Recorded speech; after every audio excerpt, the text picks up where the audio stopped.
19 de maio de 2015. Dudu é punido em 180 dias por agressão a árbitro da final do Paulistão. Palmeiras irá recorrer. Fernando Praz sai em defesa do atacante, mas pede que ele tenha mais controle. O Corinthians é líder do Campeonato Brasileiro, mas não parece. O assunto por aqui continua sendo a crise financeira e os efeitos da eliminação da Libertadores. No São Paulo, a ordem é esquecer a eliminação na Copa Libertadores da América e voltar as atenções, enfim, para o Campeonato Brasileiro. Nos próximos dias, a diretoria deve confirmar empréstimo que vai quitar salários atrasados aqui em Santos. Grêmio aceita pedido de demissão de Felipão e já define perfil do novo treinador. E ainda, novo vídeo mostra torcedor soltando spray no túnel do River e polícia o identifica. E a festa na Moca, com a partida que garantiu o acesso do Juventus à Série A2 do Paulistão.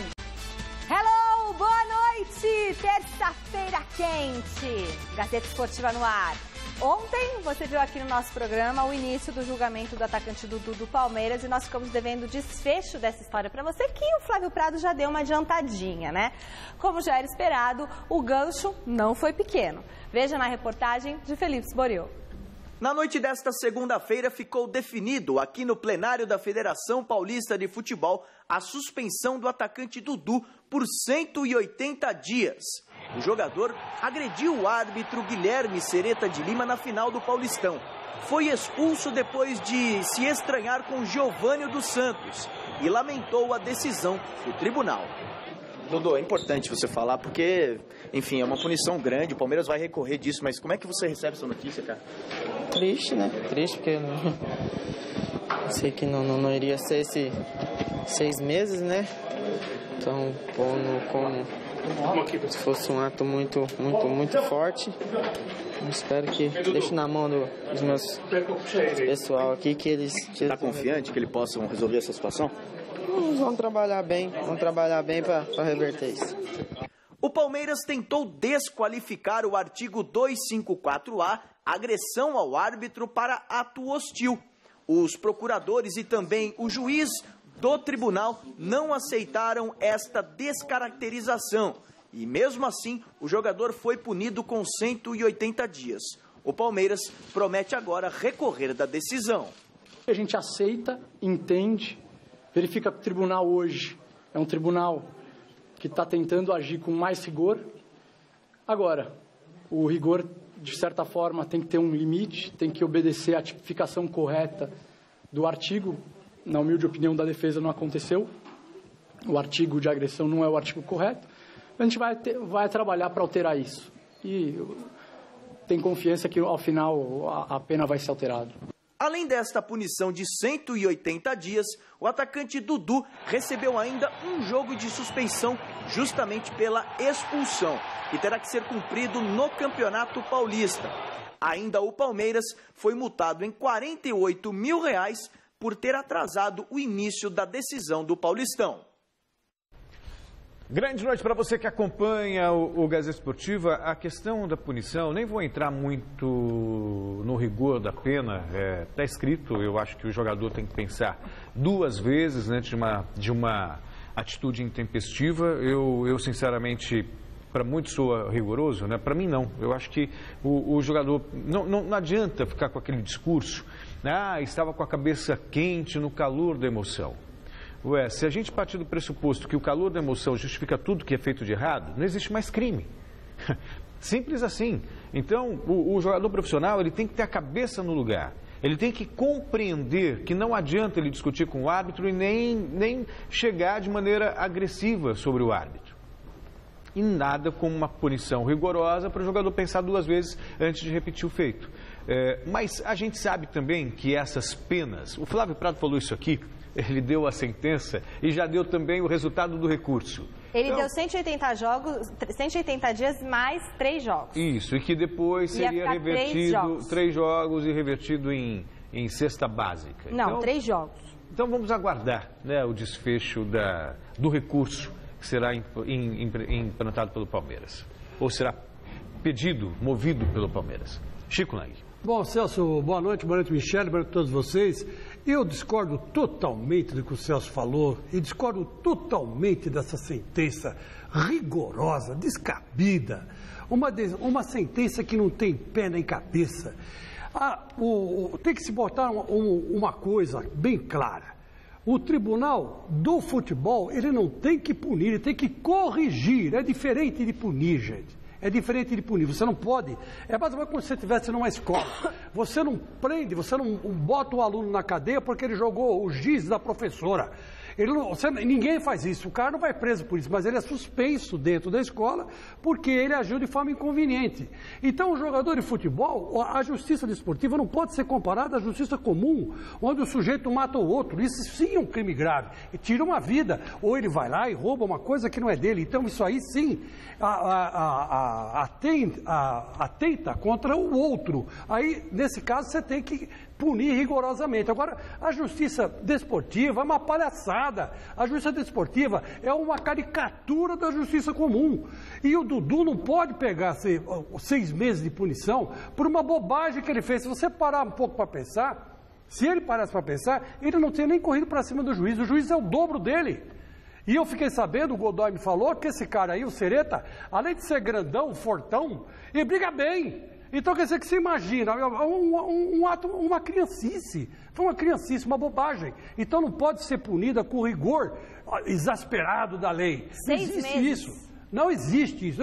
Tanto é verdade que o Flávio Prado falou ontem aqui, isso tudo me passa de uma palhaçada. Esse tribunal é uma farsa, porque todo mundo sabe que o cara vai pegar 4 jogos só. Enfim, então, isso tudo é bobagem, isso tudo é uma palhaçada. O pessoal quer aparecer em cima do Palmeiras e em cima do Dudu, que aqui entre nós é uma das gratas revelações do futebol brasileiro dos últimos tempos. Essa que é a verdade. Então vamos punir o cara, vamos enquadrar o cara. Enquadraram já, ele já está assustado.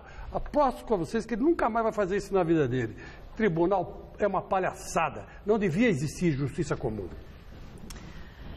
Desculpa, devia existir justiça de futebol, desportiva, porque ela não tem pé nem cabeça. A justiça comum, sim. Isso aí tem que ser resolvido, punido automaticamente. Empurrou, o juiz empurrou. Vai ficar 5 jogos fora e acabou. É que ele foi lá e pá, né? Foi com as 2 mãozinhas ali em cima do juiz. Mas ele não cometeu crime hediondo, não matou a mãe de ninguém. Ficar 6 meses 6 meses é demais. 6 meses proibido de exercer o futebol, só que é a profissão dele. O Palmeiras gastou uma nota contratando ele. Puniu o Palmeiras e ele por causa do empurrãozinho. Isso é palhaçada. Isso é gente querendo aparecer em cima de um clube tradicional que não é o Palmeiras. Concordo, Chicão. Bom, você que está em casa, vote na enquete que está no ar no site gazetesportiva.net. A pergunta é, 2 pontos. Você acha justa a punição de 180 dias, 6 meses para o atacante Dudu?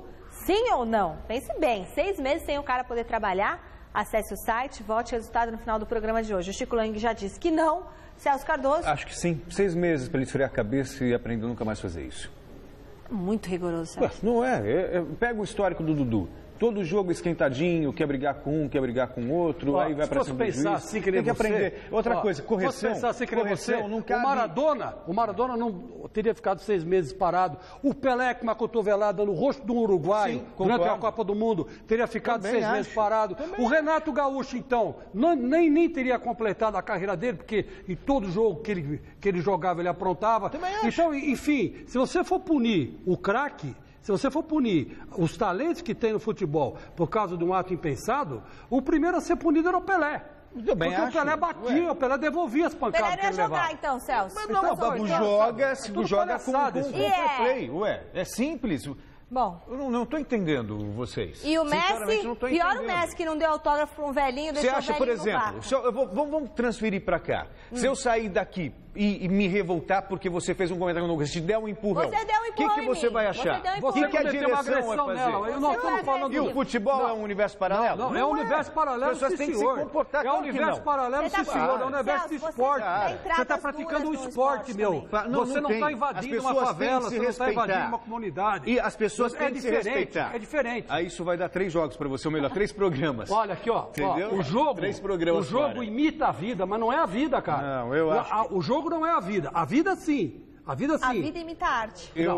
A vida imita a arte, imita a vida. Tá indo tudo tão então, bem, Michele. você tá dando valor para uma coisa que não tem valor nenhum. Eu acho que tem. Que é o jogo de futebol. Eu acho que tem. O futebol você está exagerando na dose do xarope. Eu também Diria o Márcio Bernardes.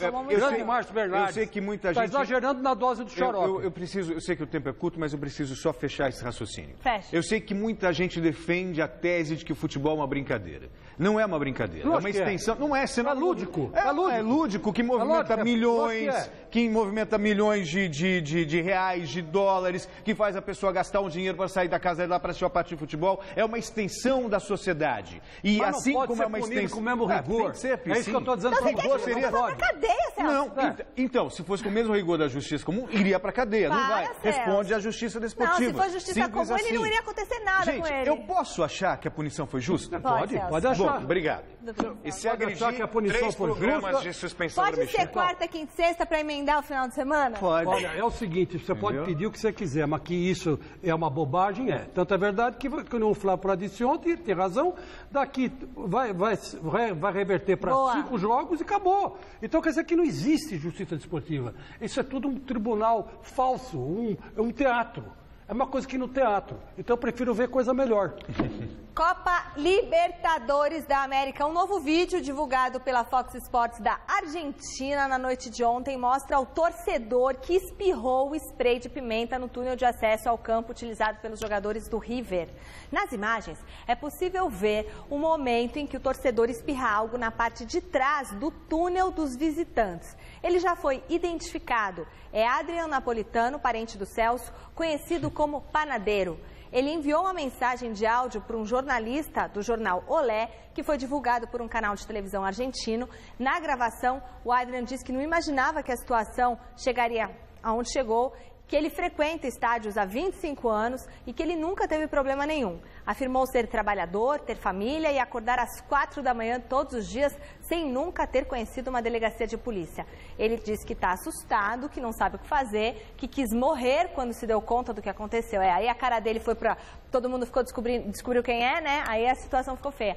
A Justiça Argentina ainda não emitiu um mandado de prisão por esperar que ele se entregue voluntariamente. Outros 10 torcedores que teriam ajudado a acobertar o ato dele também já foram identificados pelas autoridades. Eu acho que a maior punição é justamente isso, colocar a foto dele... Não, a punição é ir pra cadeia mesmo. Esse sim. Tem que ir pra cadeia. Tem que perceber. Não, tem que ir pra cadeia. Não adianta ficar com essa conversa. Tenho família, frequento estádio há 25 anos, nunca tive problema com polícia, nunca fiz mal a ninguém. Mas agora fez.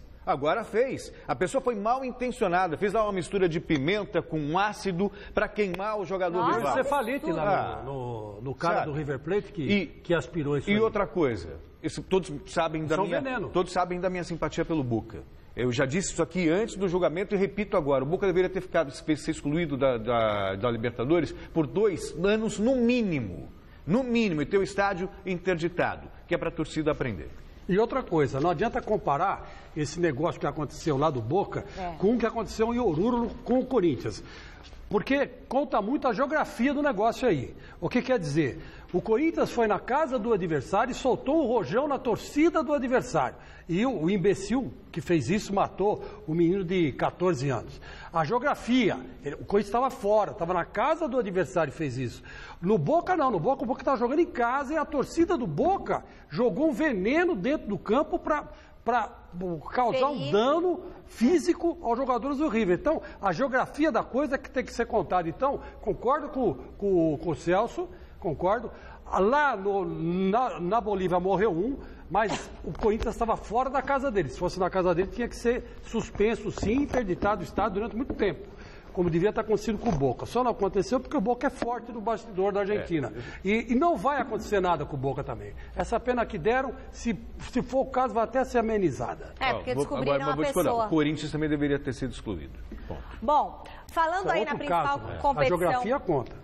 Falando aí na principal competição entre clubes do continente, uma partida abre nesta noite as quartas de final da Libertadores. Entra arte aqui, Boquinha, tá de bigode ainda?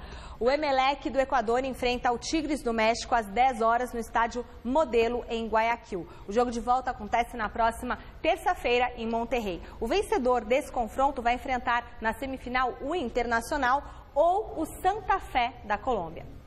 Bom, seguinte, o assunto agora é o Campeonato Paulista da Série A3.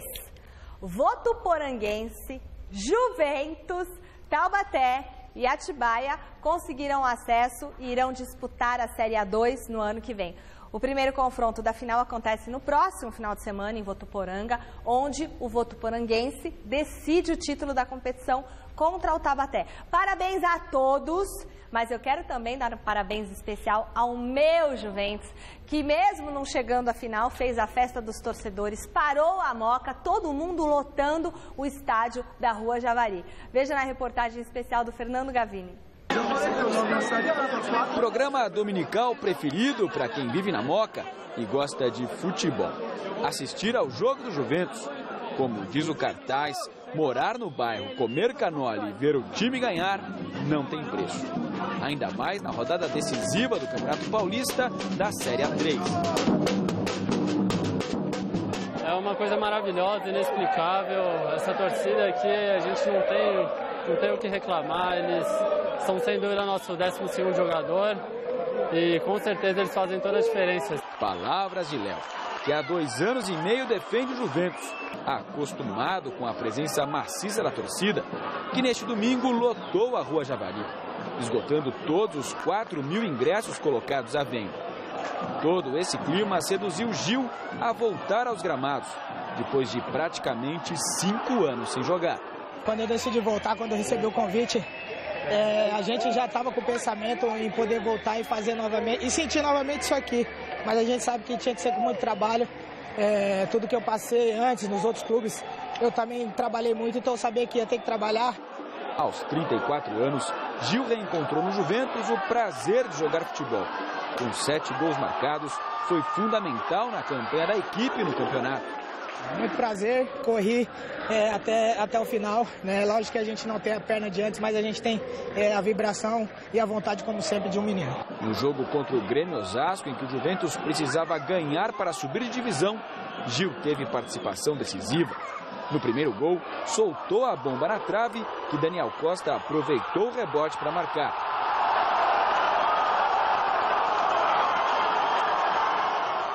Também no rebote, de novo Daniel Costa fez 2-0 em seguida.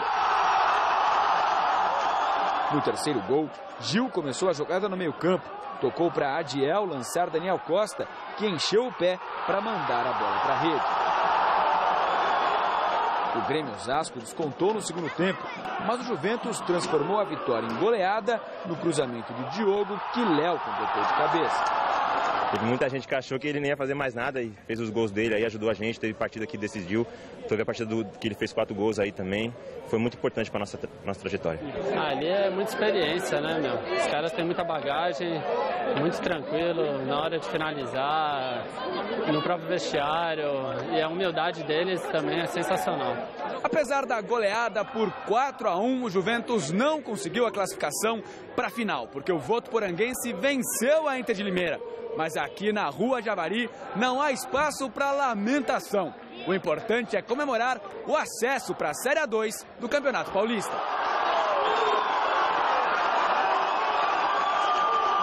Festa e acesso que fazem Gil ter o desejo de continuar a carreira. O prazer de jogar está de volta. Continuo, claro, a gente vai comemorar, né, e a gente vai buscar seguir até a gente ter perna aí, porque eu quero ver outros momentos como esse. Se vai ser no Juventus que Gil vai continuar jogando ou não, ainda não se sabe. Mas o importante agora é comemorar. E vale tudo, né, Gil? Hoje vale quase tudo, né? Para alguns aí vale tudo também, que já tá tudo liberado, tá todo mundo liberando tudo aí. O tempo vai passando e a frase vai mudando, né? Isso foi em 2006, né? Mas a coisa tá degringolando aí, então agora vale tudo.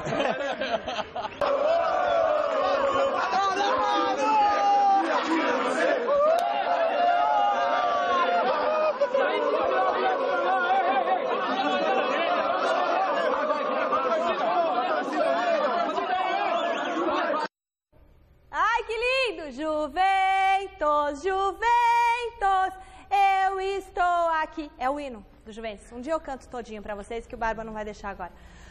Beijo pra todo mundo do Juventus. Parabéns! Ela é a atleta mais vitoriosa da história do vôlei brasileiro. Foi a única a conseguir 3 medalhas em Jogos Olímpicos. Uma de ouro em Pequim no ano de 2008 e 2 de bronze. Uma em Sydney em 2000 e a outra em Atlanta em 96. Tem uma verdadeira coleção de títulos em Copas do Mundo, Campeonatos Mundiais, Jogos Pan-Americanos e mais uma série de conquistas dentro e fora do Brasil. Você vai ver agora uma reportagem especial onde a repórter Caroline Zilberman fez com a levantadora Fofão, que depois de anunciar a aposentadoria, vai entrar na quadra pela última vez no próximo domingo em São Caetano do Sul. Aposentadoria é uma palavra que a Fofão não gosta nem de mencionar. Mas depois de 3 décadas dedicadas integralmente ao vôlei, não tem como fugir. Quando começou essa temporada 2014-2015, eu já tinha certeza do que... Eu tinha conversado com meu marido e falei, essa vai ser a última. Ele já deu pra mim e falou assim, o que você acha? Ele falou assim, não, o que você decidir, tá decidido. Mas não foi a última como das outras vezes, né, eu vou pensar. Era uma última, assim, decisiva mesmo, sabendo que o que ia acontecer. No apartamento de São Paulo, o ouro faz parte da decoração da sala. Essa medalha aí foi a última aquisição da levantadora. Objeto raro e sem preço, simboliza a 5ª conquista da Fofão na Superliga e a despedida em jogos oficiais diante da torcida brasileira, vestindo a camisa do Rio de Janeiro. Para mim, jogar essa final foi muito difícil, porque a gente, depois da semifinal, foram 2 semanas até o jogo da final. Isso para mim foi muito complicado, porque eu falei que eu não queria demonstrar fraqueza em nenhum momento, eu queria estar forte, por mais que por dentro eu estivesse destruída. Então não tem como não passar um filme de, sabe, de quando tudo começou, de quando era novinha, a vontade de estar ali onde eu estava. Então assim, e ter conseguido chegar, sabe? E se tem alguém que aparece nesse filme da Fofa, é o seu Sebastião. Meu pai, ele já não tá mais, já faleceu, mas ele foi a pessoa que, assim, acreditou muito em mim. Ele sempre falou comigo assim, coisa positiva. Ele sempre acreditava que você vai ser uma estrela. Então acho que se ele não tivesse me incentivado, acreditado em mim, feito tanto esforço, né? Porque de uma família com 7 filhos, tanto esforço para conseguir que eu fosse treinar, eu acho que eu já teria desistido. Tanto não desistiu como se tornou a jogadora que mais disputou Olimpíadas pela seleção brasileira. No total foram 5 edições, com direito a 2 medalhas de bronze em 96 e 2000 e o tão sonhado ouro nos Jogos de Pequim em 2008. Eu sempre digo que vencer a Olimpíada de 2008 para mim foi o momento mais alto que eu poderia ter ocorrido na minha vida, porque ali eu acho que toda a história se resume naquela medalha, toda a história se resume naquele momento. E era um título que eu buscava muito, assim. Era um título que eu queria muito, porque eu sabia que ali depois eu não estaria mais junto com a seleção, então era a minha última chance. Aos 45 anos, chegou a hora de escrever um outro tipo de história. E nesse capítulo, João Márcio, casado com a Fofão há 11 anos, vai ser o maior beneficiado. A gente quer cuidar mais um pouquinho do outro e ter nossa própria família, né? Eu acho que isso a gente merece até para dar continuação, né? Eu acho que a gente tem que pensar nisso e é o nosso projeto aí que espero que dê tudo certo. Mas não pense que ela vai largar completamente as quadras. A Fofão ainda não decidiu como, mas de algum jeito ela quer continuar respirando voleibol. Gostaria muito de ter um projeto com levantadoras, né? Que eu acho que hoje em dia a gente tem... Não tem poucas, mas acho que não tem oportunidade, né? Existe treinamento de goleiro, né? Mas não tem uma especialização de levantador. Então, eu quero muito fazer isso, porque é uma coisa que eu sei que vai me dar muito prazer. Quem sabe, né, mostrar uma levantadora pro Brasil, aí, formar uma levantadora. Então, essa é uma coisa que eu quero muito fazer. Mas os 30 anos dedicados ao vôlei não poderiam passar em branco. E por isso, nesse domingo, a Fofão tem um compromisso mais do que especial. E você aí de casa pode fazer parte. Fofão, eu vou deixar você, por favor, fazer o convite pro pessoal de casa. Verdade. vai ser a última vez que eu vou estar entrando em quadra. E dia 24, às 11 horas da manhã, em São Caetano do Sul, vai ser meu jogo de despedida. É só vocês levarem 1 quilo de alimento não perecível e trocar por ingresso a partir do dia 20. Então eu conto com vocês, vai ser uma grande festa com muitas estrelas, vai ser muito bacana.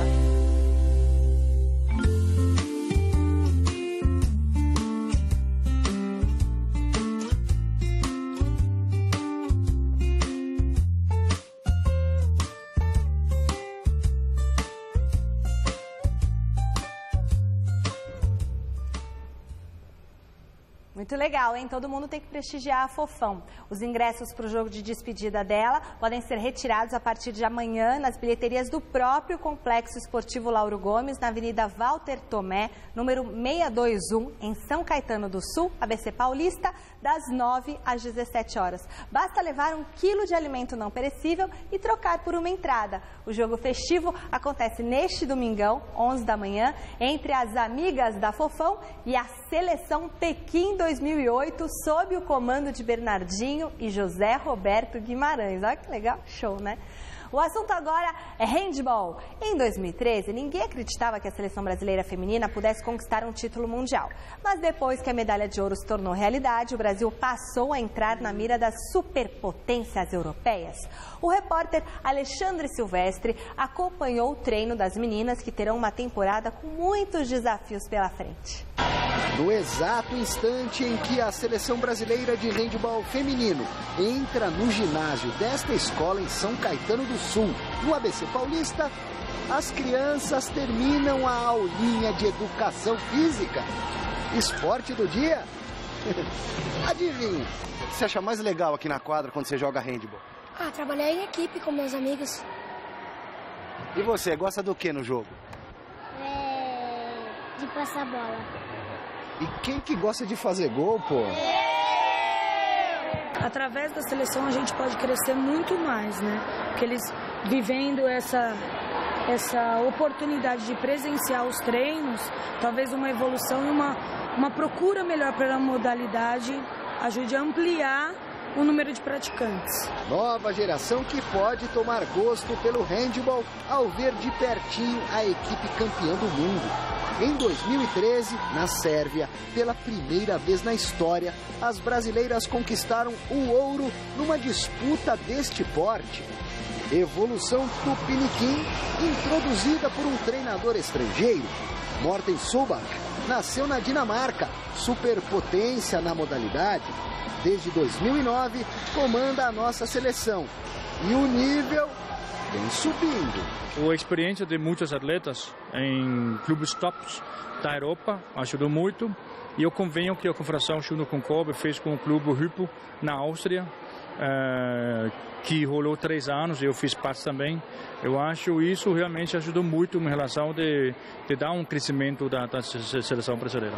Nos próximos dias, a seleção, desfalcada de 6 jogadoras que atuam na Romênia, disputa em Cuba o PAN da categoria, uma espécie de Copa América de handebol. Vamos poder dar uma chance para as meninas que jogam a turma aqui no Brasil, para ver como que vai ser.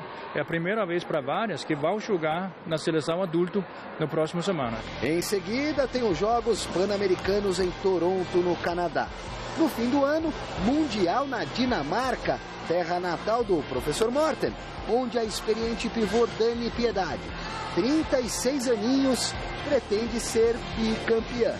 Tem que esperar, sempre manter essa ansiedade, que é bom, né? E esperar agora no final do ano buscar esse bi mesmo. Preparação que visa deixar as meninas firmes, tateando o sonho de pódio, ou talvez sonho dourado na Olimpíada do Rio em 2016. Vamos sonhar e pensar que nós somos capazes de continuar e brigar entre os melhores e chegar até semifinais, finais, com certeza. Brigar pela medalha para o Brasil do handebol feminino. O brasileiro nunca desiste, né? E como a gente já mostrou que tem a possibilidade de buscar as medalhas, então a gente está aí para isso.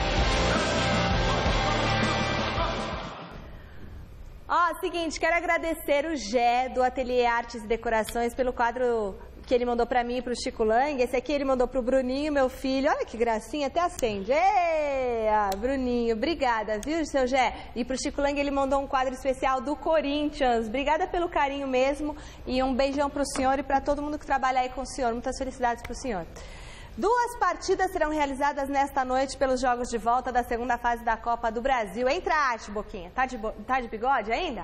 Às 7h30, ninguém me responde. Às 7h30 em Salvador, o Vitória recebe o quê? O Asa de Arapiraca. O jogo de ida terminou empatado em 1-1. No mesmo horário, o ABC enfrenta o Paysandu em Natal. Na primeira partida, a equipe de Belém venceu por 1-0. Ok, agora vamos falar de Série B. Também vai ter 2 jogos nesta terça-feira. Põe a arte aqui. Tirou o bigode já? O Macaé recebe o Oeste às 7h30 no estádio Moacirzão, em Macaé. Às 9h50, na Arena Pernambuco, o Náutico enfrenta o Criciúma. As 2 partidas valem pela abertura da 3ª rodada. Bonitinho. O Internacional embarcou no início desta tarde para Bogotá, onde amanhã enfrenta o Santa Fé pelo primeiro confronto das quartas de final da Libertadores. Confira como foi o último treino antes da viagem para a Colômbia. O Internacional fez os últimos ajustes antes de embarcar para a Colômbia, onde enfrenta nesta quarta às 10 da noite o Santa Fé. Se o foco agora é a Libertadores, o elenco colorado também não abre mão nesse momento da disputa do Brasileirão. E claro que o jogo mais importante é quarta. Depois de quarta, o jogo mais importante vai ser no Rio. E assim, consequentemente, a gente vai tentar ir mudando o foco, que não é fácil, mas a gente vai mudando o foco como o grupo mudou ontem, se concentrar nas duas competições. E o meia argentino sabe muito bem das dificuldades que vai enfrentar em Bogotá, mas também conhece o que precisa ser feito para voltar de lá com um bom resultado na bagagem. Eu joguei várias vezes na Colômbia, é complicado. É um caldeirão, é difícil, mas que não é impossível. Nós confiamos nas nossas virtudes, no nosso trabalho, e vamos tentar fazer um jogo inteligente, tentar trazer essa eliminatória para o Beira-Rio.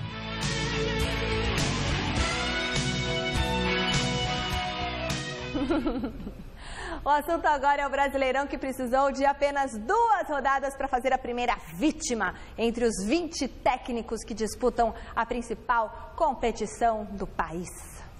A terceira passagem de Felipão no comando do Grêmio chegou ao fim hoje, depois de um péssimo começo de Campeonato Brasileiro, com um empate em casa diante da Ponte Preta e uma derrota para o Coritiba. O treinador teve a saída anunciada pelo presidente do tricolor gaúcho no início da tarde dessa terça-feira.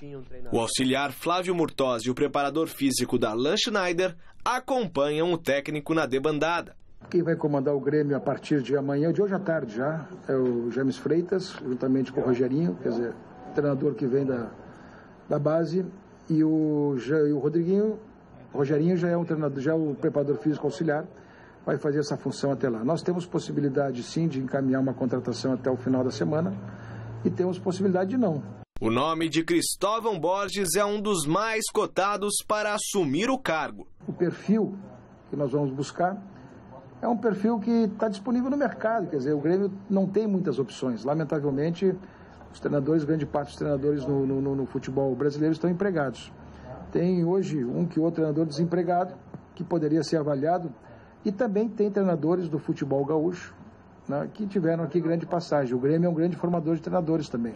Felipão deixa o Grêmio com 51 jogos, 26 vitórias, 12 empates e 13 derrotas. Entra ano, sai ano, começa um campeonato, termina outro campeonato, é a mesma novela, a mesma ladainha. 2 rodadas, já caiu um técnico. Em 5 rodadas, provavelmente vão cair 5 técnicos. A cada rodada vai cair um. Quando os resultados não acontecem, sobra para quem? Para o treinador. É o culpado, como o mordomo é nos filmes de suspense. Sempre vai sobrar para o treinador. Não tenho aqui procuração para defender o Luiz Felipe Scolari, mas convenhamos, né? os times que a gente tem, a gestão que a gente tem nos clubes, técnico de futebol, não dá para fazer milagre. Você tem que mudar tudo. Até tenho algumas ressalvas sobre a conduta dos treinadores no Brasil, a maneira de trabalhar, mas é uma estrutura toda que precisa ser modificada, Chico. Concorda comigo ou não? Olha, eu vou falar uma coisa pra você, eu concordo, mas... Vai sair, tirar o Filipão, vai colocar quem? Quem que vai resolver? Mas acho que no caso do Filipão, o Filipão é o maior vilão da história do futebol brasileiro. Depois do 7-1 para a Alemanha e os 3-0 para a Holanda. O maior vilão do futebol brasileiro acabou ficando o Filipão. A história foi injusta com ele? Foi. Como foi injusta com o Bigode também, quando tomou aquele gol em 1950 na Copa no Maracanã do Gija, né, que acabou tirando o campeonato certo do Brasil. Então, o Filipão também é um cara assim. O erro dele foi voltar, no meu modo de ver, o erro dele, não faria isso se fosse ele, voltar a trabalhar no ano em que ele foi desclassificado vergonhosamente por 7-1 no Mineirão, numa derrota para a Alemanha. Ele devia ter ficado na dele, dado um tempo e voltado depois, né? Agora, quem sabe, todo mundo aceitaria mais o Felipão. Enfim, boa sorte, Felipão. E se eu sou o São Paulo, eu contrato o Felipão. Pelo menos vou lá ver se ele quer trabalhar no São Paulo, porque no São Paulo o Felipão é capaz de dar certo. Se não tivesse perdido o gauchão para o Inter, com certeza a história seria outra. Mas o retrospecto do Felipão perdeu. Tá, mas... E se tivesse ganhado, ele não ia embora. 51 jogos, 26 vitórias, 12 empates, 13 derrotas, aproveitamento de 58,8% dos É que esse é o problema, não é ganhar campeonato, não é trabalho que tem que ser avaliado. Bom, seguinte, mas ele também quis se demitir, Celso, calma, foi de comum acordo, não foi que o clube mandou ele embora. Ele também quis, porque falou que não estava dando bem com a diretoria. Michele, se o clube quisesse, ele teria ficado. Ponto. Hora de falar do São Paulo, que vai ter a semana livre inteirinha aí para treinar e se preparar para enfrentar o Joinville no próximo sábado às 6h30 no Morumbi. O repórter Osmar Garrafa esteve no CT da Barra Funda acompanhando a terça-feira tricolor. No São Paulo, ninguém esconde que a eliminação recente e precoce da Copa Libertadores da América ainda está na memória e isso incomoda. A nossa cabeça é que a gente ia passar contra o Cruzeiro e com certeza foi um baque. Mas também sabemos que somos profissionais, o Campeonato Brasileiro é outro campeonato, a gente tem que se erguer mais rapidamente possível. Não é sempre que vem as vitórias e para a gente esse ano está sendo um pouco mais difícil sim, e a gente está tendo que saber aprender a lidar com essas dificuldades e acho que o mais importante é você superá-las, né? Você passar por elas e superá-las para que elas sejam esquecidas o mais rápido possível. Com a eliminação na Libertadores, os dias começam a contar rápido para a despedida de Rogério Ceni. Eu tive uma conversa com ele sobre a possibilidade do título da Libertadores, se ele teria coragem ou teria vontade, né? A palavra mais certa, de ficar até o final do ano. Ele falou que não era certeza ainda, mesmo com o título da Libertadores, ficar para o Mundial. Agora também não sei. Sei que vai ser uma perda para o São Paulo, porque é um jogador histórico para o clube. Se Rogério encerrar mesmo sua carreira no próximo semestre, o tricolor não vai perder apenas o seu goleiro. Vai perder um verdadeiro líder, dentro e fora de campo. E será que no atual elenco tricolor, alguém poderá no futuro próximo assumir essa liderança? Pessoa que eu possa te falar assim, exato não, mas já ocorreram várias trocas. Denilson já foi capitão, Ganso já foi capitão, Souza, se eu não me engano, já foi capitão. São jogadores experientes que podem assumir essa braçadeira. Eu acredito que tem que ser um cara líder mesmo. O capitão é um cara diferente, é um cara que cobra mais, é um cara que orienta mais, é um cara que não tem medo de falar nada para ninguém. Eu acho que a gente vai ter que descobrir esse cara no dia a dia, porque o Rogério, a experiência dele é de longa data. Ele está aqui no São Paulo há muito tempo, então não vai ter um cara igual a ele. A gente vai ter que procurar um cara que assemelhe um capitão, não igual ao Rogério, mas de um jeito que um capitão tem que ser também. No Santos, a expectativa gira em torno da negociação de um novo contrato com o Robinho. Veja a reportagem de Felipe Sboril. Nem parece que no Santos existem salários atrasados. Mais precisamente, direitos de imagem, o que para alguns atletas corresponde à maior parte dos vencimentos. O time foi campeão paulista, está bem no Brasileiro e na Copa do Brasil. Vai entender. Aqui está tudo sob controle. Logicamente existe o problema financeiro, onde a diretoria se mostra presente em todo momento, tentando equacionar da melhor maneira possível, e temos certeza que num breve espaço de tempo aí logo vai se resolver tudo. Mas quanto a isso não tem problema não, que a equipe está muito focada, está muito ligada e sabe que está tendo o respaldo da diretoria. Mesmo com esses atrasos, a diretoria se faz presente, se faz dizer o que está acontecendo e com certeza, se Deus quiser, nesses próximos dias aí tudo vai ser resolvido aí. Nos próximos dias, a diretoria do Santos deve confirmar um empréstimo bancário no valor de 8 milhões de reais para quitar parte dos direitos de imagens que estão atrasados. Um dos maiores beneficiados com isso, o atacante Robinho. O atacante aguarda pelo menos 4 milhões de reais com esta transação para poder permanecer no Santos. Ele é um cara que demonstra interesse maravilhoso de ficar, sempre quis isso, acho que expõe para todos isso, não é segredo para ninguém. É o tipo de conversa que a gente não precisa nem falar, que está escrito no rosto dele, né? A vontade de ficar no Santos, é o clube que ele gosta, mas isso é um problema que vai ser resolvido com certeza com a diretoria, com ele, e acho que o desejo de ficar, o desejo do lugar que ele gosta, com certeza vai prevalecer. Não dá para esconder que o atacante santista é o principal do grupo. Sem ele, o time fica sem referência. Com ele, cresce e assusta os adversários. Por isso, quando o Robinho está à disposição, tem cadeira cativa. Aqui, ele é titular e não tem discussão. Ele tem a titularidade garantida, sim. Porque ele faz por onde, entendeu? Ele não é aquele cara que chega aqui, sou o Robinho, cheguei do Manchester City, vou ficar no DM e amanhã eu vou jogar. Pelo contrário. Ele vem para campo, ele pede para treinar, ele puxa a fila, então não tem como tu deixar o Robinho de fora. Ele é titular sim, qualquer time que ele jogar, porque ele é um cara que busca a titularidade. Ele não é acomodado na história dele, no nome dele, nada disso. Muito pelo contrário, é um cara que trabalha muito e trabalha muito forte, volto a dizer. Não só ele, como todos os outros considerados veteranos, né? São jogadores que puxam fila aqui. Na última semana ficou definida a rescisão de contrato entre Milan e Robinho. A partir de junho, o jogador está livre para assinar com quem quiser. O atacante já informou a diretoria santista que para uma eventual renovação quer receber os atrasados. Enquanto isso, não se esconde. Pelo contrário, fica pertinho da bola, segue fazendo gols e aguardando uma definição.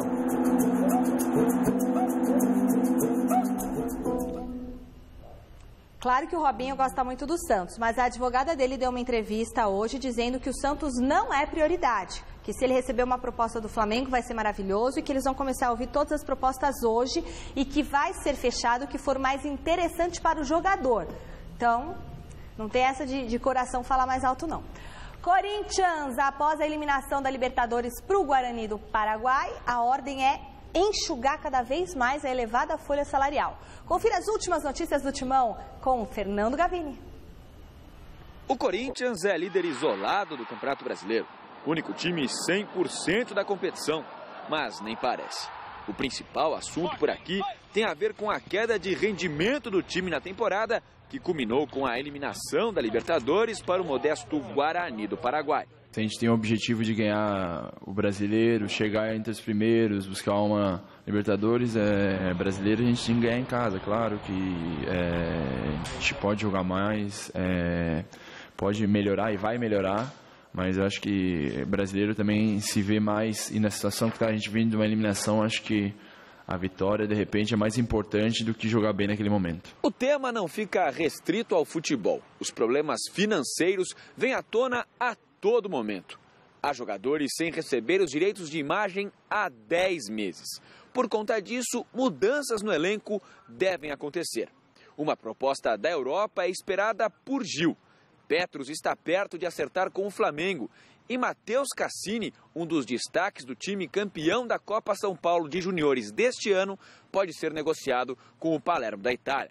Isso sem contar com as dificuldades para renovar os contratos de Paulo Guerreiro e Emerson Sheik, que vencem no meio do ano. Se tu acaba perdendo jogadores dessa qualidade que a gente pode perder, eu acho que de repente automaticamente enfraquece, porque diminui a qualidade, mas é uma coisa que já não cabe a nós.